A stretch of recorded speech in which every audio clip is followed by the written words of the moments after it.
Assalamualaikum warahmatullahi wabarakatuh. Salam sejahtera. Adil Katalino Bajuramin Kasaruga Basengat Kajubata.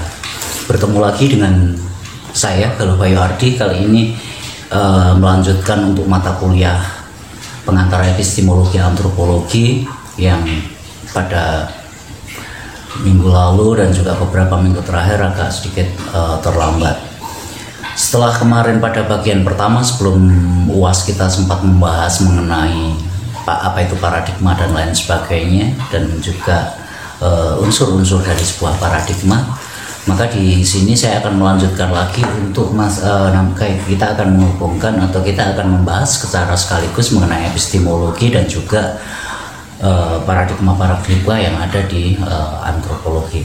Nah, ketika kita berbicara masalah epistemologi, kita akan berbicara mengenai filsafat, salah satu sub dari apa yang kita kaji pada filsafat, yaitu epistemologi itu sendiri. Selain di sisi lain dalam filsafat, terutama filsafat ilmu, membahas mengenai ontologi dan juga aksiologi.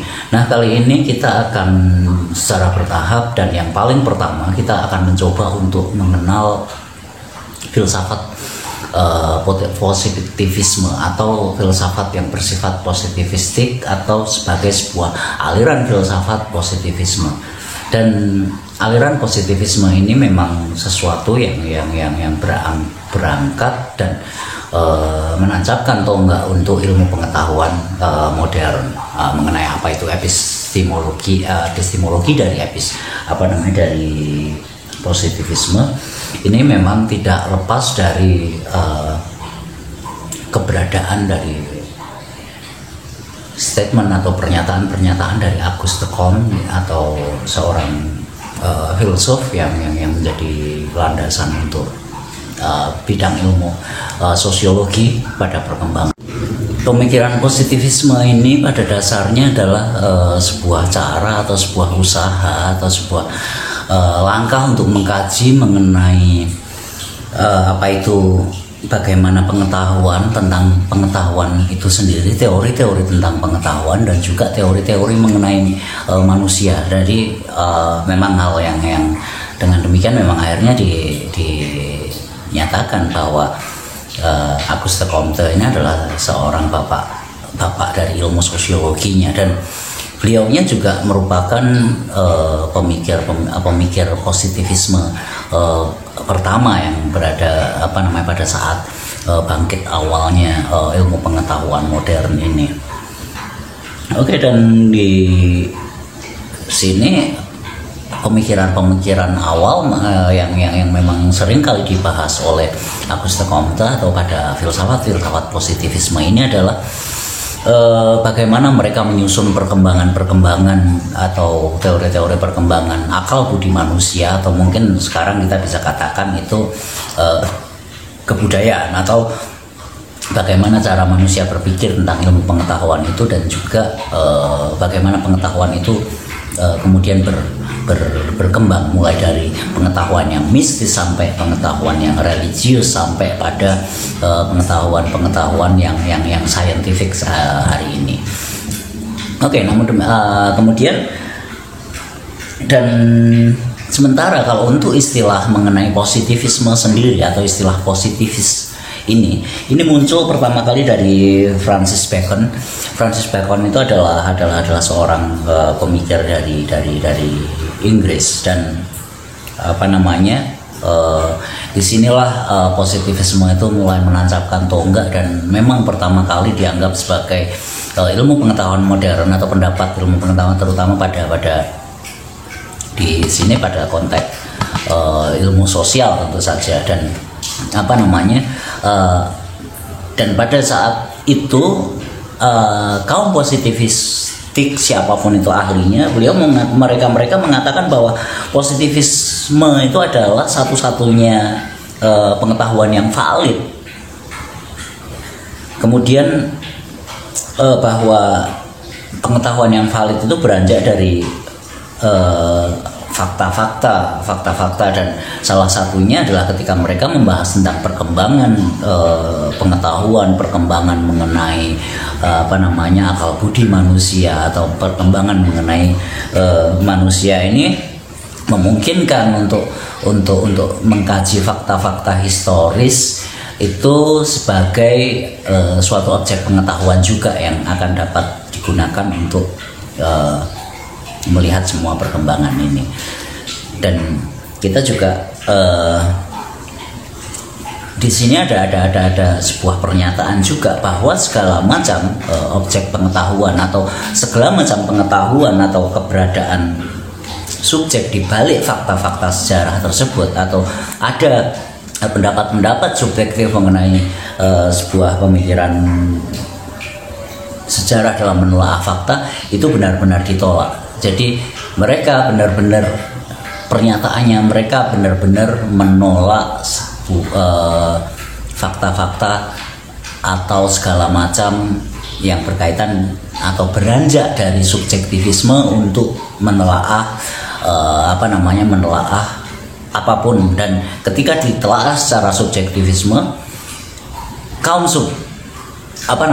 positivisme ini dia akan mengatakan itu semua adalah segala sesuatu itu tidak ilmiah. Jadi segala macamnya itu haruslah merupakan segala sesuatu yang objektif, dalam tanda petik katanya objektif. Oke. Lalu kemudian dari mana filsafat atau pandangan positivisme ini berasal? Ini memang berasal dari tidak lepas dari pengaruh kondisi ilmu pengetahuan pada saat itu.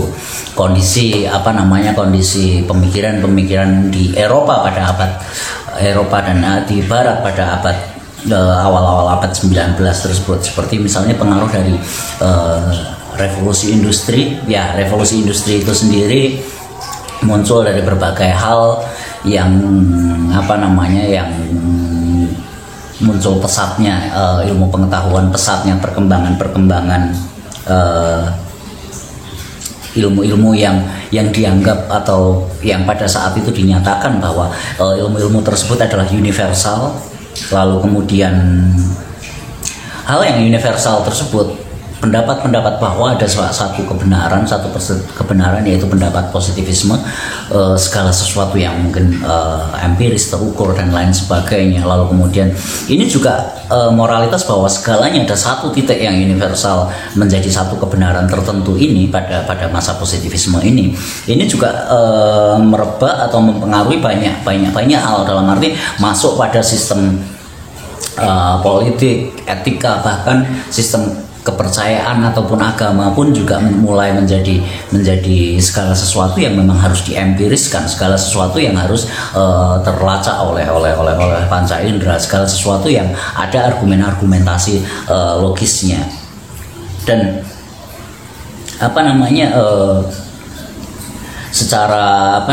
di sini positivisme ini muncul menjadi tiga bagian di sini, atau kita bisa lihat menjadi hal yang menjadi tiga aspek yang muncul pada saat itu, yaitu adalah positivisme sosial. Jadi segala macam aspek, segala keilmuan yang pendapat atau pandangan yang empiris, logis, terukur, dan tadi itu masuk pada kajian-kajian atau bidang-bidang sosial. Lalu juga berpengaruh dan dipengaruhi pada pemikiran-pemikiran evolusioner ya, itu seperti kalau dalam biologi seperti misalnya Darwinian, atau paham-paham bahwa segala macam itu berevolusi, segala macam itu bergerak dari sesuatu yang sederhana menjadi sesuatu yang kompleks, sebagaimana teori evolusi. Jadi selain manusia, selain biologi, selain apapun, di sini kebudayaan dan aspek manusia, aspek sosial, aspek humaniora itu juga mengalami evolusi, dan ini juga berpengaruh pada semua aspek atau paradigma di sudut pandang pada masa itu. Oke. Dan pada saat itu evolusi kaum positivistik itu juga mengakui atau menanyakan bahwa knowledge is power, pengetahuan adalah sebuah kekuatan, pengetahuan adalah sebuah sesuatu yang dapat kita gunakan untuk memperoleh segala macam kekuasaan. Dan di sini knowledge is power ini sendiri juga mereka membuktikan dan mereka juga merasakan bahwa pengetahuan ini dapat digunakan untuk mengenal tatanan alam semesta ini. Tatanan alam semesta, baik itu fisik manusia ataupun apapun, di sana ada satu tatanan tertentu yang memang universal, ditanyatakan seperti itu. Lalu yang kedua, knowledge is power. Jadi ketika kita sudah bisa mengenal tatanan alam, kita kemudian mampu kita melihat alam segala macam hal ini yang ada di masa lalu. Kita bisa mempelajari yang hari ini, dan juga mereka meyakini, mereka percaya dan mereka yakin sekali dapat meramalkan masa depan. Dan di sini tentu saja sumbernya dengan statistika, probabilitas dan lain sebagainya. Nah, maka dari itu mereka menyatakan bahwa mereka dapat meramalkan secara akurat dengan sains, dengan ilmu pengetahuan. Nah, oke. Yang ketiga, bahkan selain mereka bisa mengenal alam, tatanan alam itu mereka kenal, mereka kuasai, mereka juga bisa meramalkan kecenderungannya itu akan semacam seperti apa. Mereka begitu yakinnya dengan filsafat mereka. Mereka juga dapat atau merasa bahwa alam, lingkungan, segala macam hal nasib kita di masa depan itu dapat kita rubah sesuai dengan apa yang diinginkan. Dengan demikian maka di sini bahkan makanya Comte mengatakan bahwa knowledge is power. Dengan memiliki pengetahuan kita memiliki kekuasaan. Itu pada saat itu memang seperti itu, walaupun pada kenyataannya kita bisa menyesatkan pengetahuan orang lain dengan kekuasaan. Oke, itu kasus hari ini. Sementara pada saat masa itu itulah yang terjadi.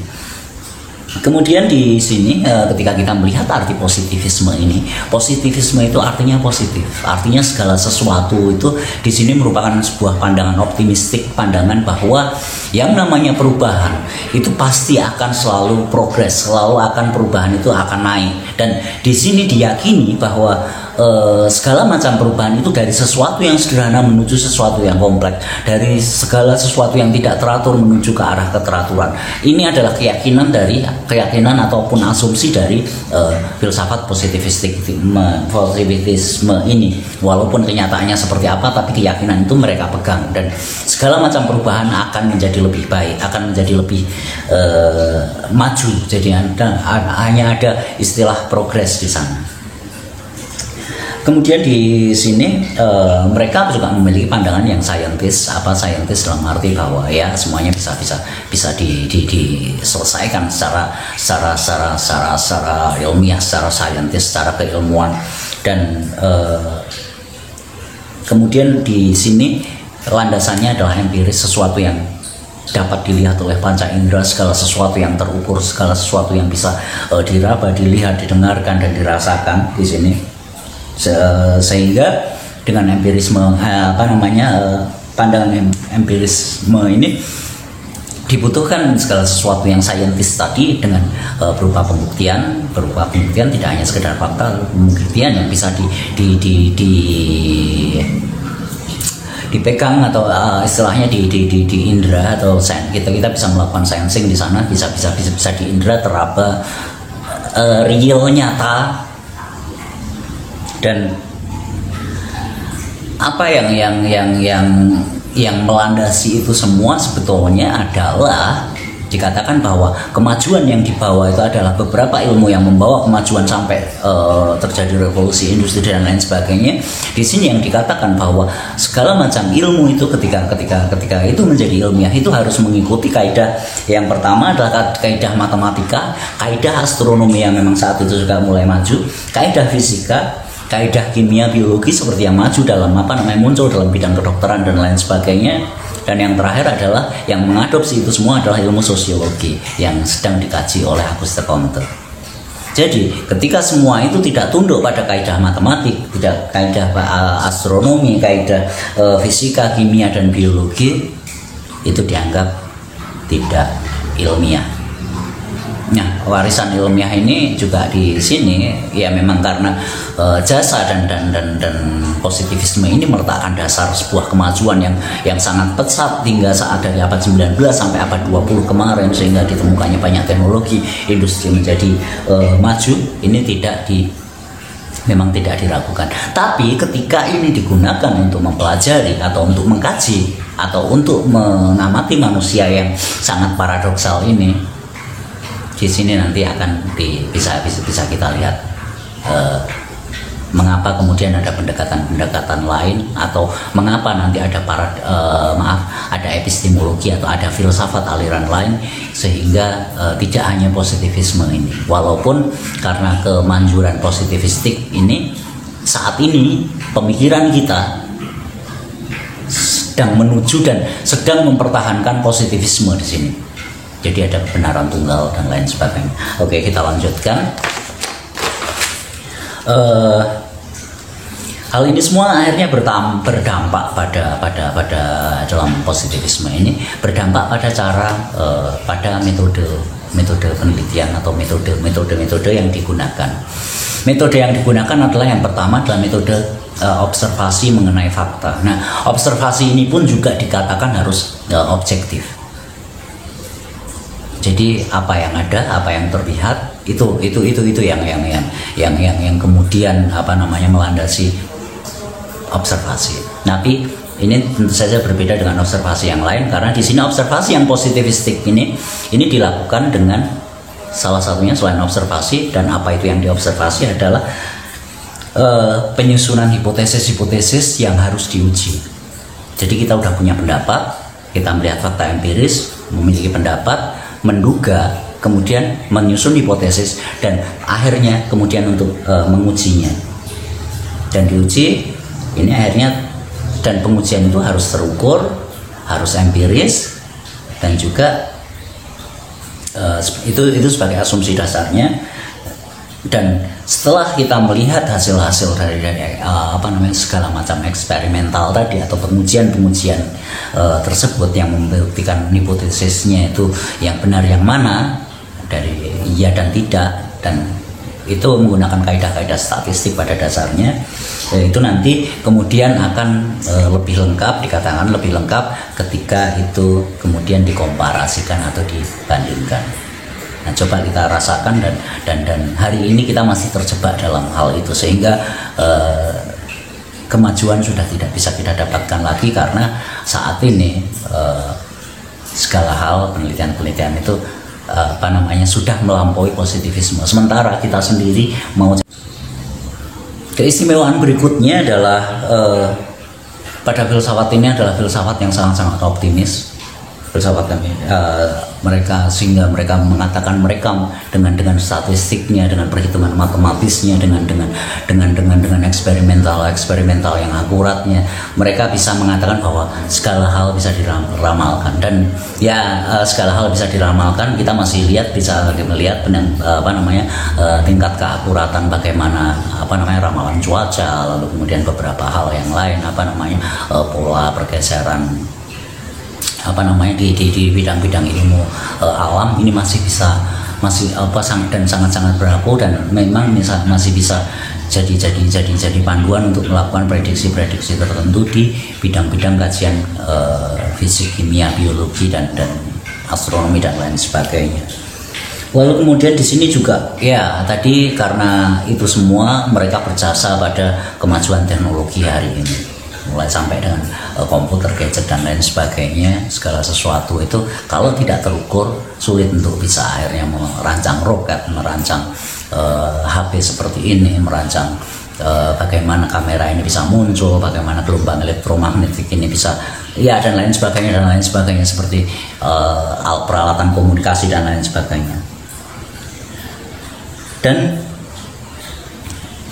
positivisme ini adalah semacam landasan yang mapan untuk sains, untuk ilmu pengetahuan, terutama ilmu pengetahuan fisik di sini, fisik, biologi, kimia, kedokteran. Makanya sekarang aja dosis itu harus pas, dan mereka bisa akurat dalam mengukur itu.